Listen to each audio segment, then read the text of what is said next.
Alrighty then. Thank you for tuning in. I'm Matthew Baker of Beautiful New York Tours. I want to start today with a shout out to my old school friends and such from Southwest Missouri. The other day it was brought to my attention that an old family friend wrote an article in one of the local papers and began by plugging my virtual tours. I got some free advertisement that I was not expecting, and it was a very sweet treat. So I'm quite flattered and honored, and I am appreciating the irony of the fact that the pandemic that has made me broke has also made me famous. I didn't see that coming, but you know what they say about working in mysterious ways. Anyway, many thanks to my old friends who are enjoying these videos, and I hope you will continue to enjoy them. It was very heartening.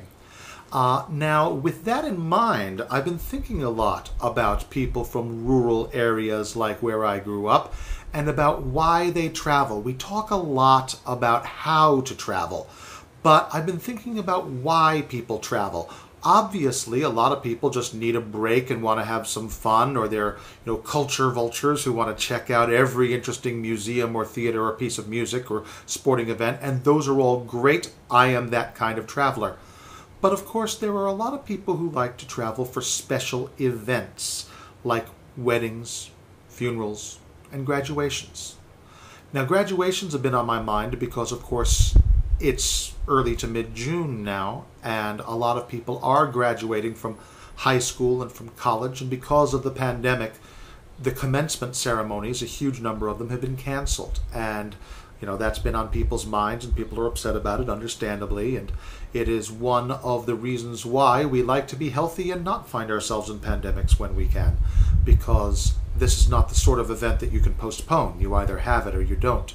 So I definitely miss seeing all the purple caps and gowns of NYU and all the graduates of Columbia University sprawled across their massive lawn in front of Low Library, and the extraordinary spilling out of new graduates from the front doors of the Cathedral of St. John the Divine, which will have been rented for such an occasion because it has enough space to accommodate the graduates of large educational institutions like we have in this city of 8 million people. Hopefully we'll see all of that again soon. Weddings can certainly be as happy an occasion as graduations, and we have many very popular wedding venues, wonderful houses of worship like Abyssinian Baptist Church up in Harlem, which is where Nat King Cole married Maria Ellington back in the 1940s. And you have wonderful venues like the Boathouse Cafe in Central Park, where an old friend and former roommate of mine got married. So you have famous weddings and obscure weddings, but they're a lot of fun and elegant occasions to be a part of. St. Patrick's Cathedral, of course, is such a popular wedding venue that they have a 2-year waiting list. I accidentally crashed a wedding there with a tour group, but of course St. Patrick's is so huge that it was harmless. No one knew we were there. You can be there in the middle of the sanctuary looking at the wonderful sculptures of the Stations of the Cross, and up front in the main chapel is the wedding, and nobody even notices you, nor should they, of course, because they've got bigger fish to fry. And of course, it's not just Christian houses of worship. The Angel Orensaunce Foundation is now an event space that's a former Orthodox synagogue where Jewish couples continue to get married and hold big parties, such as the actors Matthew Broderick and Sarah Jessica Parker. Now, at a wedding, people might often tell the groom that his life is over, but a funeral, of course, is what will acknowledge that a life truly is over, and so that is nowhere near as happy an occasion, though funerals can often provide the comfort of closure and the opportunity to say goodbye. That is another thing that has been made difficult by COVID-19, because the large gatherings that are implied in a funeral ceremony are simply too dangerous for people's health. We've seen large gatherings going on in other contexts, followed by new spikes in the virus. So even though those large gatherings are happening, they are coming at a tremendous health price. Now, when I think of funeral homes in New York City, I tend to think of Chinatown. There are 3 competing funeral homes on one intersection between Moscow Street and Mulberry Street in Chinatown. And there was the rather embarrassing story, I remember, of a police officer who delayed a funeral procession because he was handing out parking tickets at the funeral home. My understanding is that everything eventually got settled amicably, but there was much being said of how this was not a breach of ethics, but was certainly a breach of etiquette.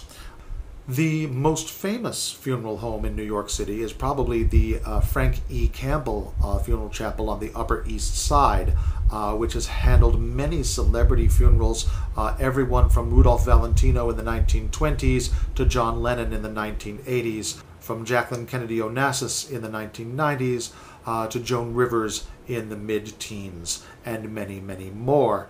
And I have attended not a full service, but I got to attend a wake of a friend of mine who had passed away that was handled by the Frank E. Campbell. So definitely not always everyone's favorite reason to travel, but when we consider that travel exists for the emotional health of the traveler, weddings, funerals, and graduations, and any other chance to visit family and friends during important times in their lives, that becomes a major part of why we travel. When it is safe to do so, I hope some of these milestone events will take place in your life in New York City. Please check me out at Beautiful New York Tours. You can search Beautiful New York Tours on Facebook or email me at baker.tours@yahoo.com.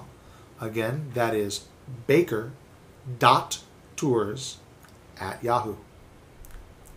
Thank you very much.